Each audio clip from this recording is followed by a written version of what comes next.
আমরা সেই জাতীয় ঐক্যের ডাক দেওয়ার জন্যই বিভিন্ন জেলায় গিয়েছি। আপনারা জানেন প্রতিটি জেলায় অসংখ্য আহত এবং নিহত এখনো বিছানায় কাতরাচ্ছে, এখনো তারা হাসপাতালে আছে। আমরা যদি মাঠ পর্যায়ে না আসি আমরা কিভাবে জানবো কোথায় কতজন শহীদ আছে, কোথায় কতজন আহত হয়ে বিছানায় কাতরাচ্ছে? আমরা সেই কাজগুলো করতে এখানে এসেছি। আমরা প্রশাসনকে সর্বপ্রকার সহায়তা করার জন্য আমরা এসেছিলাম।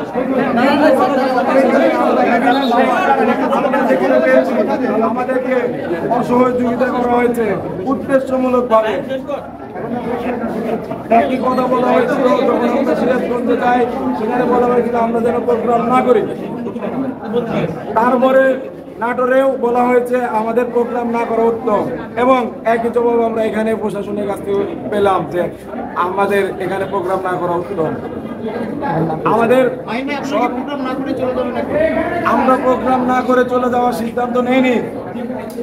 আমাদেরকে কলেজ প্রশাসন এবং প্রশাসন তারা বাধ্য করেছে আমাদেরকে এখান থেকে চলে যেতে। আমরা নাকি এখানে থাকলে ব্যাপক রক্তক্ষয়ী সংঘর্ষ হবে।